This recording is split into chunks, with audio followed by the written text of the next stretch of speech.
Okay, I'm here with Aussie music legend Troy Cassar-Daley. Troy, thanks for joining us. It's a pleasure. It's great to be able to finally come into Jans and have a look around. Mate, it's fantastic to have you here. So, look, you've been in the music industry for a while now. What do you love about it? What keeps you going?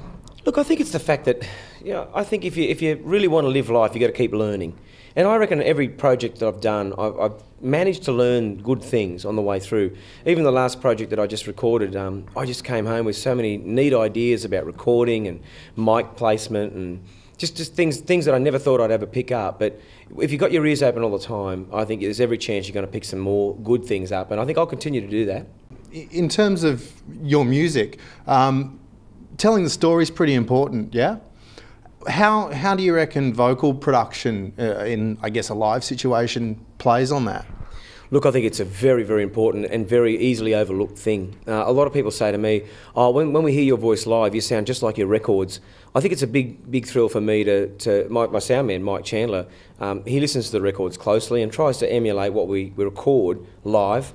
But I think the real value in it is we keep going back to a standard 58, Yeah. Which is really cool. I've got a couple of newer ones, I've got beaters, I've got all sorts of stuff at home that I've used, but there's a standard that comes with the 58, and you stick that in front of my gob, I seem to be at home, I guess.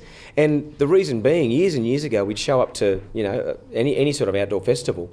They didn't have anything else in the cradles waiting for you.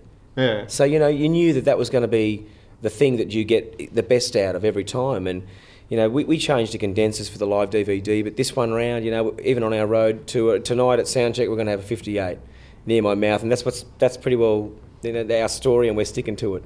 In terms of what you hear on stage, what do you think makes for good stage sound? I reckon we've been throwing a few bits of carpet and some big rugs, like big Persian looking rugs on carpet, just to deaden down shiny things a bit. But I always like to hear an amplifier near me. I like to hear a bit of air pushing on me as well. But with the in-ears, I haven't used wedges for years. We use wedges sometimes for an opening act who doesn't know anything about ears and doesn't want to try them. But everyone we've convinced to try them always go, well, this is a whole new world. I think I'll be pursuing this. But I think stage sound's just vitally important for everyone just to keep their volume to a level where it's livable, Yeah, and definitely. that's the only way to get through gigs with the good results. And I love to hear electric guitar, but if I get too loud, I'm happy to be told to turn down. Just because you're the lead singer or the boss of the band or whatever, doesn't mean you can't be told that you're too loud. And I'm happy to turn down, just for the sake of making it comfortable for everyone as well. Do you find, being on ears, that there's more trust required between you and whoever's looking after your monitors? Well, we're lucky that we get to travel with a guy that does our monitors all the time. Even at festivals, he'll come with us everywhere with his own settings, and even the desks are so good now that you can put a USB in or whatever and have your own settings, and your mixer's already ready to go. Yeah. And he's just so trustworthy. And same with when Mike has to do both. Sometimes he'll have to do it and set up a mix from front of house. Either way, it's good to have some security blanket as one of your crew there, but you can't just trust it to anyone. It's not a sort of ball I'd throw to anyone just to say, hey, set us up a mix, because it's pretty important that you're comfortable with your sound on stage, and it makes for a better show, I reckon, if you can be comfortable. How much do things like lighting play into your live show?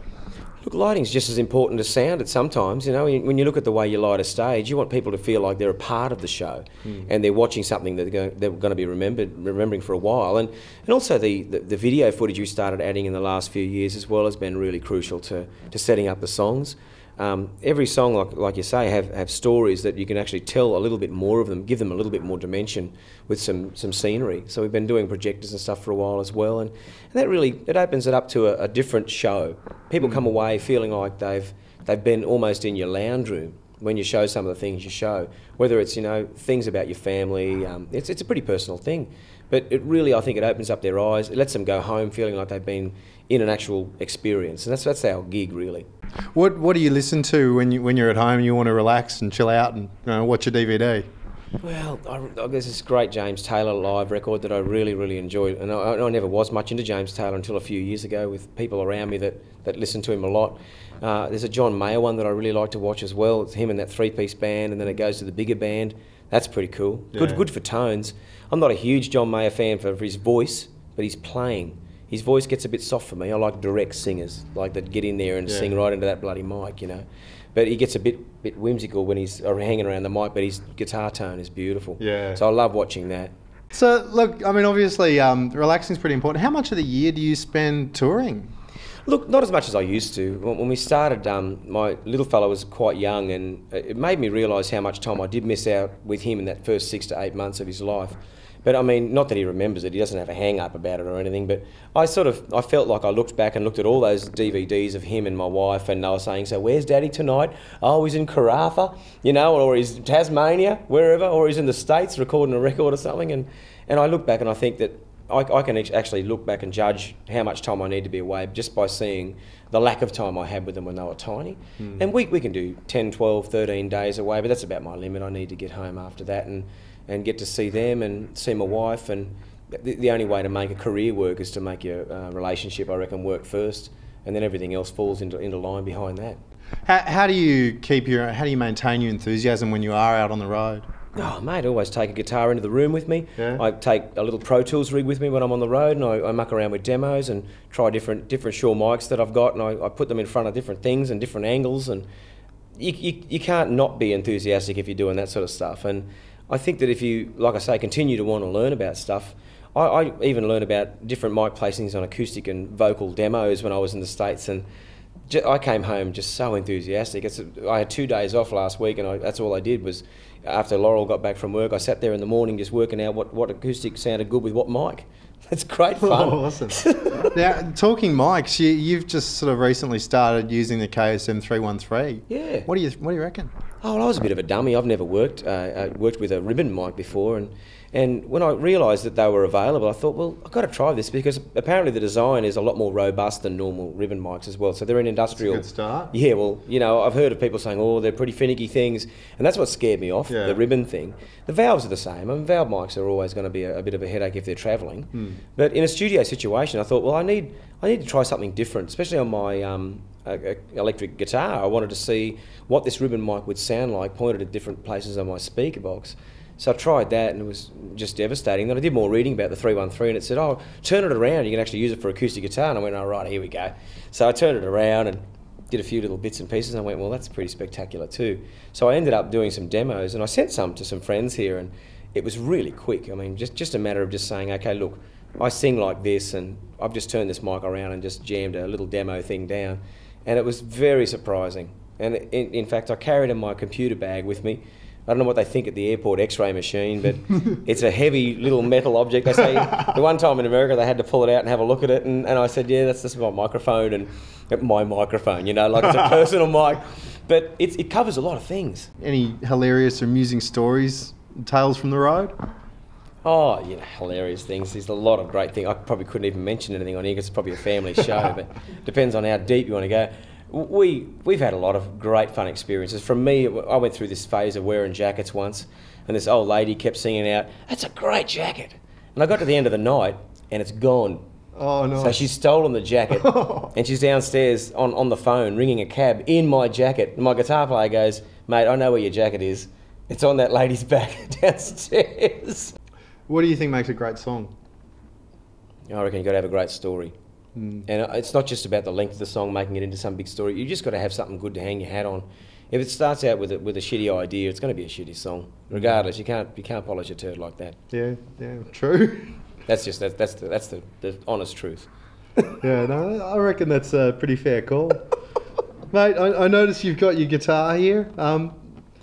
Yeah, look, I'll do a bit. Did you want it? Well, I only brought it in because it's just sitting in the car. We're on our way to soundcheck. But I sent this song around to just a few key people in our lives. And it's interesting. I'll only do a little bit of it, but it's interesting when you're about to go back to where you grew up, the sort of pictures that come to your mind. And that's where the song started. And it ended up being the title track to the record, which is quite bizarre. But the first couple of pictures, I'll just do a couple of verses and a chorus, but they were the ones that got me started to writing it. And I sort of bawled a bit in the second verse, and I thought, well, it must be all right. I should keep going, you know. It didn't seem like it was going to be too hard to write. So I just went, and let me see. What's the first words, Rox? Come on, help me out. A little garden path where we cried and laughed, an old swinging gate that never used to latch, to the loving arms when your knee was scratched.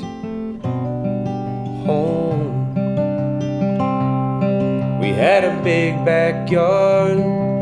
Football games were hard. No matter how we tried, someone always cried. Things were going fine till we broke the clothesline at home. Standing proud and tall, and now it looks so small. My world was in that street, I thought I had it all. And now this photograph has got me yearning for home, home. And that was where the song started. So hence the reason being, you know, an idea that you think is worth pursuing, I think is always worth going for. But if it doesn't seem like it's too crash on, you know, just shift it aside and get on with something else. No, mate, that was fantastic. I think you're right about a good story. I reckon so. I think, you know, what I get when we talk about the Shure mics that I use and stuff like that, I think they've got a story. And it's been an old one as well. And it really goes full circle with a lot of people. You go out and try a lot of stuff, but you do always come back to what you know. So we aren't broken what's not, you know, we're not trying to fix what's not broken now. We're just making sure that we stick with what we know, and that 58 is where it starts, live for us. And the rest will all fall into place. That's right. As it does. Troy, thank you so much for joining us today. It's been fantastic. Thank you very much. Cheers.